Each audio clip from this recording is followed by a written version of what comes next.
By yourself today, huh? I am. Who's supposed to be with him? No, Lack's not around. I don't know where Lack's at today. Playing golf. God, wouldn't that be nice? Glad he's doing something important. Yeah.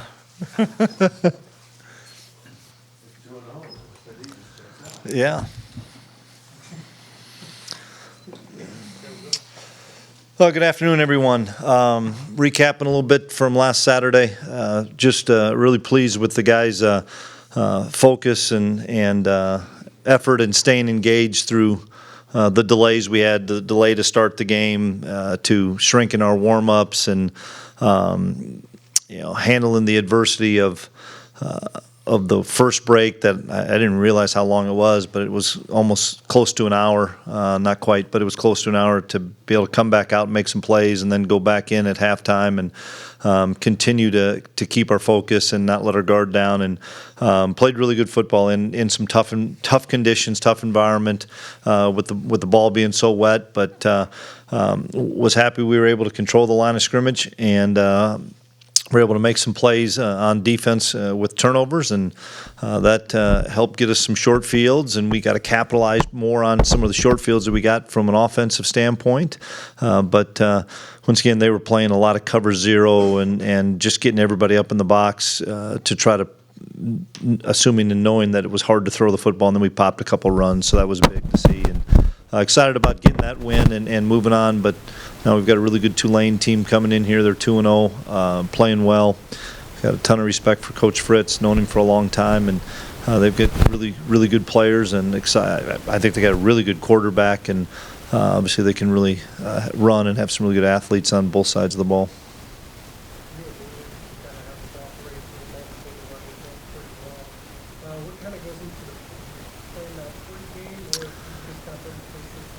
No, we kind of planned it out on Friday and Saturday of what would happen, what could happen.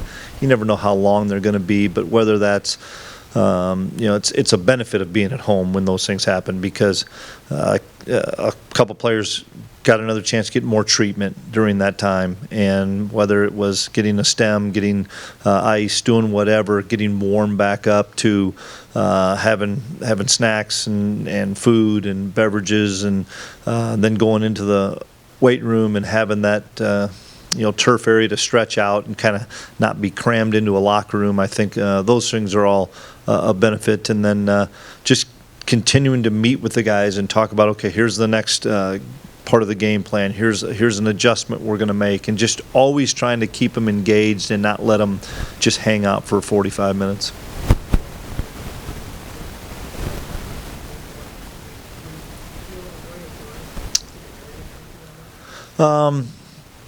No, it's probably a hard thing to gauge because of the weather.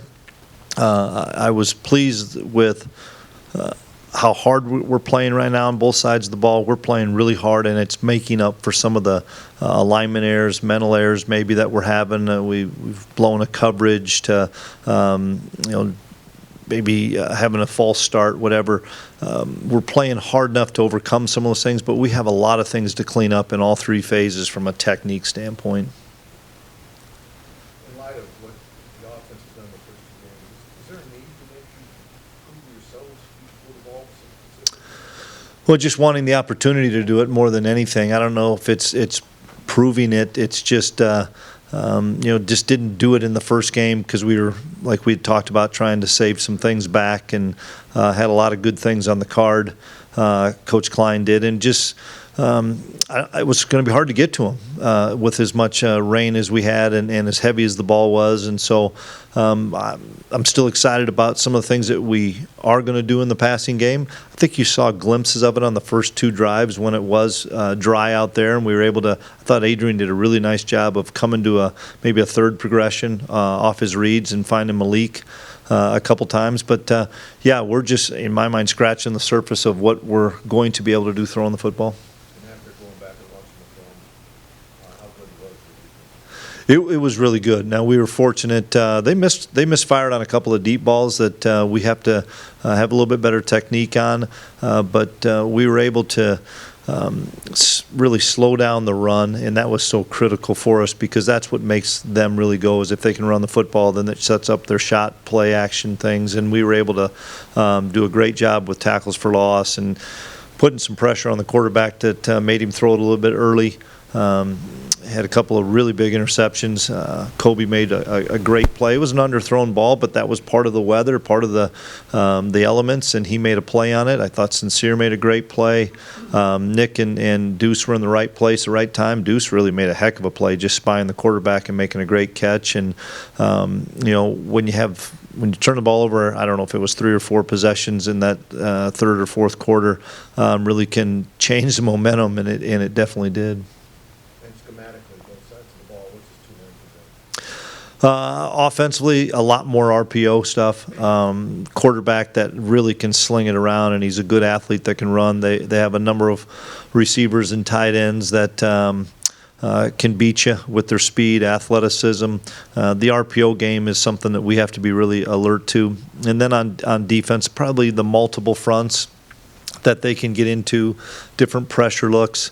One thing that's challenging is we have 2 games to go off of from this year that are not competitive games, and so we have to dig a little bit deeper to find some other games because I don't think they probably showed a whole lot in those first 2 games.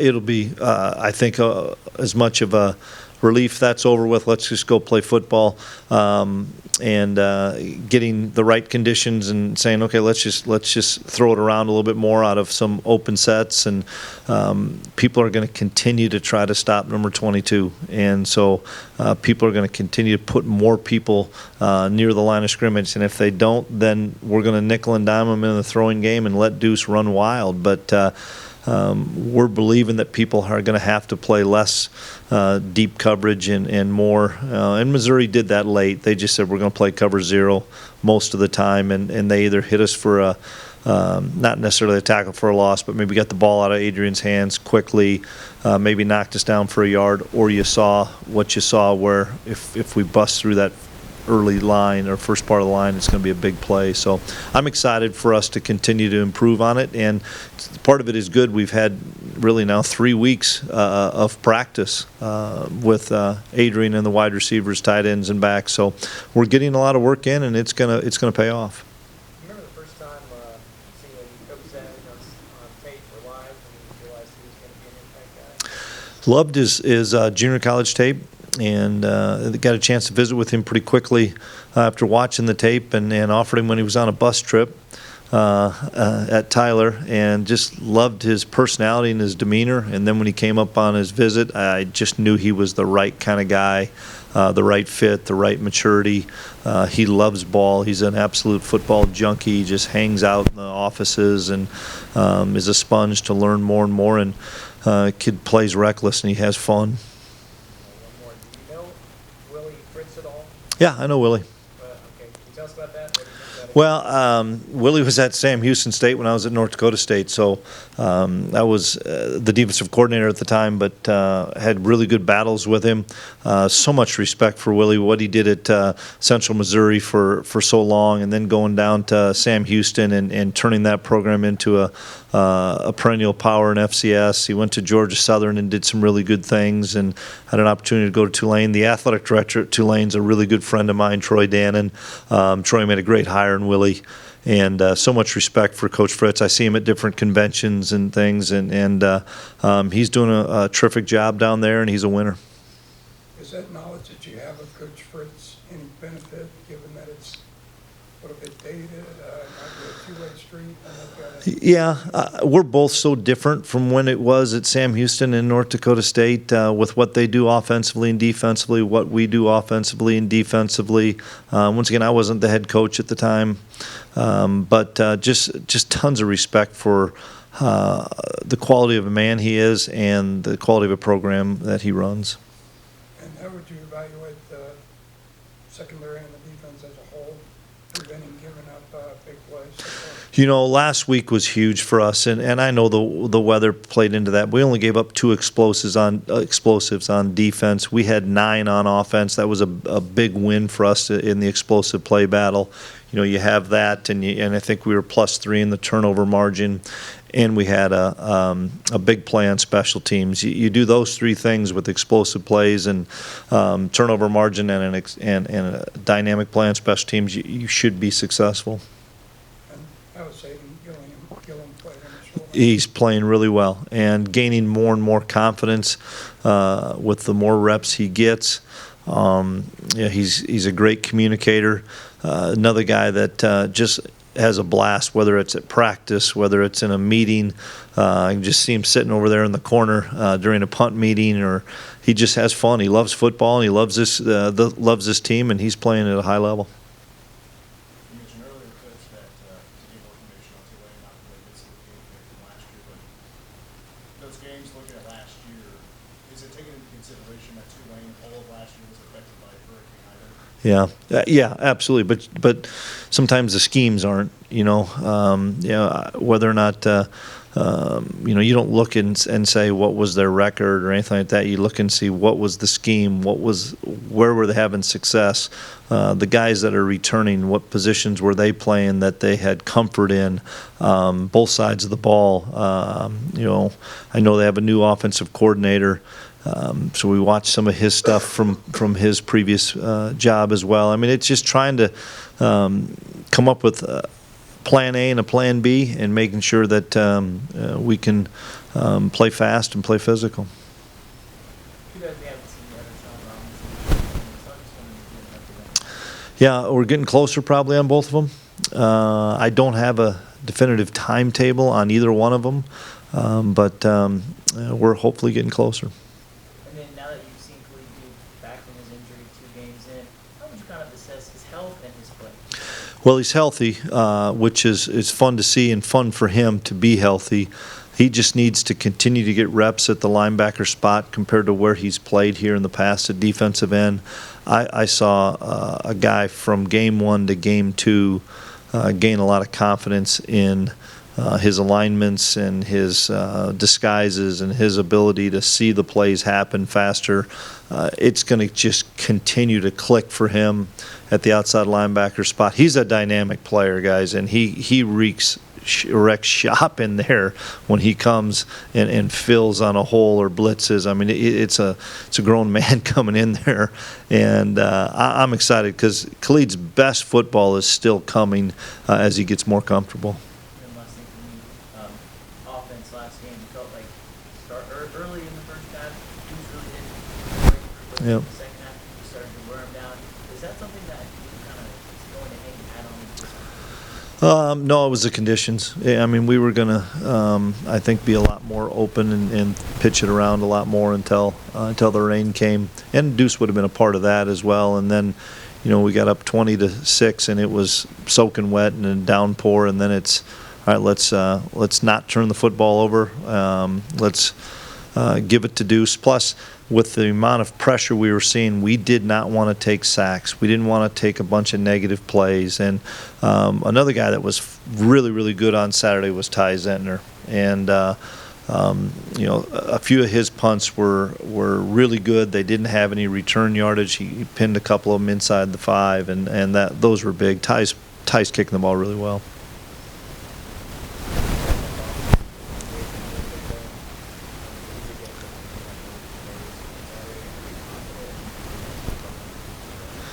Yeah, we are, and DJ is going to be a big factor. It's just I'll keep going to it. When a guy's warm and playing all the time and not sitting on the sidelines soaking wet, you're going to give it to the guy that's your guy for starters, as well as it's hard. I feel bad for Anthony. He sat cold all game long and got wet, and he didn't hang on to the football. That's not Anthony Frias. Anthony's going to be fine. He's beating himself up too much. We've got a lot of belief in Anthony, and I just didn't want to do the same thing to DJ. Deuce is fresh. He's warm. He's carrying the load. He's a pretty good football player, and DJ had an impact though. Had a big run for us. Mhm. But behind that, is it important to develop a significant amount of depth at running back to see if it's Absolutely, and DJ Giddens is the clear number 2 for us. Did you notice any major difference with Josh Hayes being back there? Huge difference. You know, and that's not an indictment on any of our other players. It's just a guy that's a 6-year guy that has seen 40-plus games of football as opposed to younger players that have not seen a whole lot of football. And so to get Josh back there from a leadership standpoint, from ability to play man coverage, and then I think everybody saw his ability to fill the alley and run and hit.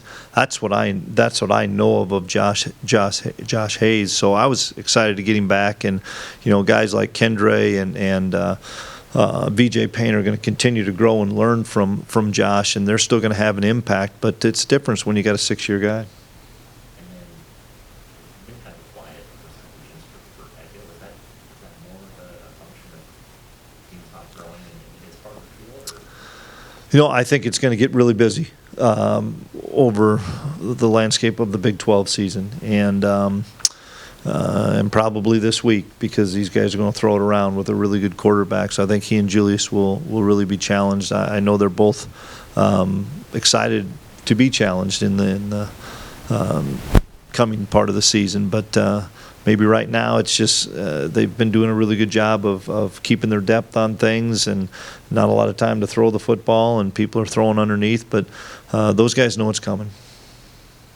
Your defense players obviously are having fun throwing at the mom side. How have you seen this team, this defense, maybe demonstrate that model mentality? Just, for us, that's mind on ball, and those guys are flying to the football, and that's the kind of tenacity and physicality and excitement and energy we want to have, and I think that's so critical to our success. Is they run if there's loafs on the field, and they get passed up by a teammate and stuff. I mean, we chart all that stuff, and those guys are excited for each other when they make a play, and so we got to continue to build depth on the defensive side, and we have to continue to try to eliminate some of the technique errors we have. But once again, the tenacity and speed and physicality that those guys are playing with makes up for a lot of it.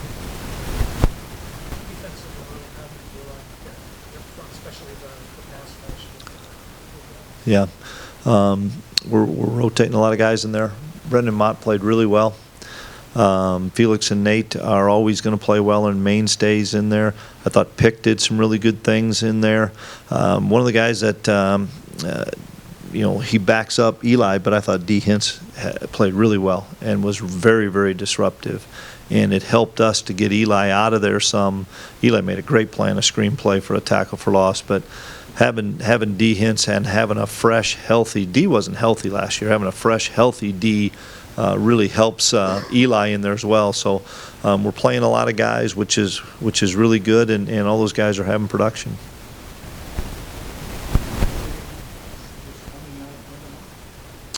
I saw it in the spring, as far as we didn't have any of those defensive linemen. He and Cody Stuffme might have been the only two we had, and Titus Tuiasopo. Those are the only three we really had. And so he got to go against Beebs and KT, Carver, Liney, and then I saw him get stronger and get more explosive in the summer, and earned a scholarship over the summer. And the fact that he's solidly in the rotation, in the mix, and playing a lot of snaps, and there's not much of a downfall when he goes in the game. He's a productive guy, and he keeps Nate fresh. He keeps Felix fresh, and I'm excited for him because he's earned everything he has here. He came in here maybe about 208 pounds, or not very much, and now he's about 245 and really explosive. Overall, how would you assess the offensive line? Yeah, it was obviously really good. We rushed the ball extremely well. We have to find more snaps for line gang, probably for Carver, And then either Dawson or Sam Hacked have to continue to provide a little bit more depth for us. We didn't rotate probably as much as we should have on the offensive line. Part of that is same thing we keep talking about, the elements and getting the guys that have been playing in those elements out there to keep them there. But we have to continue to emphasize playing more guys there. I guess I'll ask finally about Uso. It just seems like he's getting a little bit Yep. better each week. He is. He's learning how to play in our system and in our front. Once again, learning from Eli has been huge for him. He does not stay blocked in there. He plays really hard. His best football is in front of him this year. He's going to be a factor. Back to what Fritz asked about a moment ago, Coach, what your personality is through 2 games, how do you want that to, I guess, grow through the regular season? What is it you're still trying to pull out of this defense? You guys need to figure that out probably. And we need to see if anybody else can figure that out. Because we are doing some different things that maybe somebody that doesn't see us all the time thinks it's a lot of the same as what we did last year. But we're doing a lot of different things than what we've done, and I'm excited to see us continue to grow and evolve. You were at George's event a little bit on Yep. Sunday. Again, I have no idea how to answer this, but why does every football team need an Austin? I wish we had 15 Austin Moores, and we're getting closer to having 15 Austin Moores. Guys that come in and just keep quiet, walk-on kid, work his tail off, was on the scout team the entire freshman year. A lot of freshmen hate the scout team, which I don't blame them. I mean, it's hard work. You get beat up down there. But it's how do you handle your circumstance? And that was a circumstance that Austin had. And when we'd come in here on Sunday morning, I'd say who'd be the scout team defensive player of the week. And every week, Connor Riley could have said Austin Moore. And we spread it around with a lot of guys that year. But Austin could have been the guy every week. And he played hard every play. And he got himself an opportunity to back up Fletch and didn't complain that Fletch was playing 60 plays and he was playing 10. We played him on some special teams. He got beat on a couple of teams. We replaced him. Then we put him back on, never complained, and earned himself the starting job this year, and he's one of our most productive players. Since you've been here long enough, every coach has the battle with it, but have you had to say anything about the tendency to maybe beat the next week with No way. We can't. We're not good enough to do that. Tulane's too good a football team to do that. We talked about this before we played South Dakota, and I appreciate our upperclassmen, our senior 6-year guys, talking to me and talking to the team about it's about us, not about the opponent. And that showed me great maturity by those guys to say, Coach, we don't need to have you tell us anything about what South Dakota's like. It's about us. We don't need to have you tell us what Missouri's like.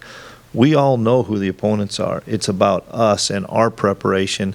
And these guys know it. There are no shortcuts to success. If you prepare mentally, physically, it gives you an opportunity to be successful on Saturday. Do you win? Depends how you execute. But if you don't prepare mentally and physically, everybody can get beat in college football. This guy's keys on social media. Might learn something new. I didn't know that, by the way. Why would you say now is the right time? Al Serby's in charge.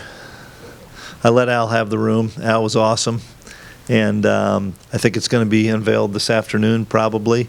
Something that Al and I have been visiting about. And some of it is supply and demand and shipping and receiving. And everything seemed to go as planned for Al. And so this was the time to do it. Pretty simple there, huh, Kellis? Coach, we asked about special teams last week, but again, another special teams touchdown. But why is K-State so good? Amount of time we put in on it and how important it is to the Austin Moores and Seth Porters and Tom Helton and Ty Bowmans, and I could go on and on about these guys, Nick Allen, that it's so important to those guys.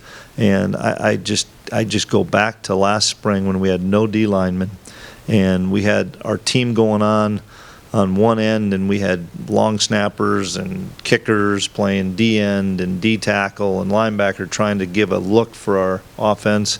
And myself and a couple other coaches took every young player that we didn't know would have a role on offense and defense this year and said, we're going down on the other end and spending upwards of 30 minutes a day just doing drill work and hoping it would carry over. And I look at a kid like Desmond Purnell, who is having a huge impact on special teams. He had the block of the whole thing on punt last week, and we talk about it a lot, but that ball was kicked, and we thought we had hooked up everybody, but the one guy we were worried about was the shield player that's supposed to keep everybody inside him. Desmond Purnell blocked him from the time the ball was kicked until it got into the end zone and did not let that kid outside uncontained. And why was that important? Because, Des, that was your job only on this play. And there's times where the ball was kicked out of bounds and Des blocked that kid until the ball was kicked out of bounds. And that's an unselfish kid. And if you want to be really good on special teams, you got to be unselfish. Does that attitude come from the coaching staff, or does that attitude come from the players on the All the above. You know, we have a special teams meeting in here every day.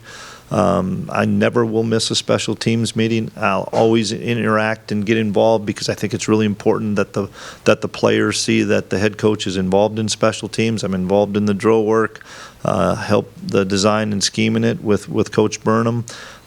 You have to show the importance of it. And our guys, trust me, you ask those older guys, they know how important it is because it can change the momentum of the game. And it did in the first game against South Dakota. And it absolutely did coming off of that break. To stop them, they kick it, and it's 20-3. I mean, and the crowd was phenomenal on Saturday through the delays and stuff, but that was as loud as I had heard it there in a long time. Uh-oh.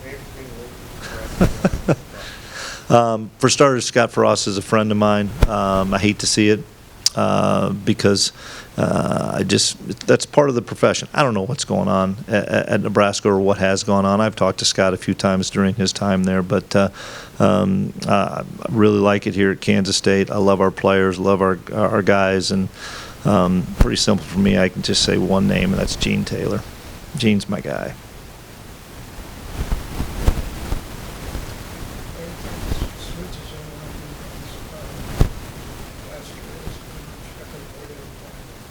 Yep.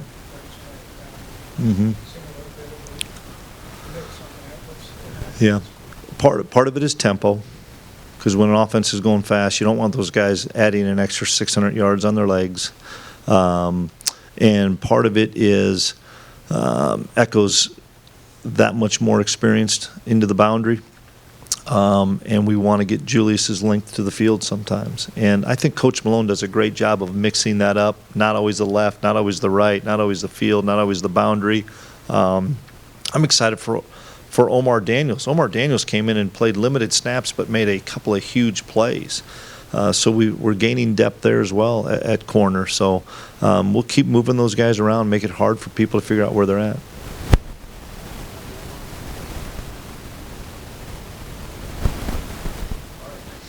Thanks, everyone. It's going to be a little hot this weekend. It's not going to rain on Saturday, I heard. Well, I probably could have. But Al's not going to give me that. I was going to ask how often is he in charge, but I couldn't do it. You could. I said, Al, you got the room. And he was like,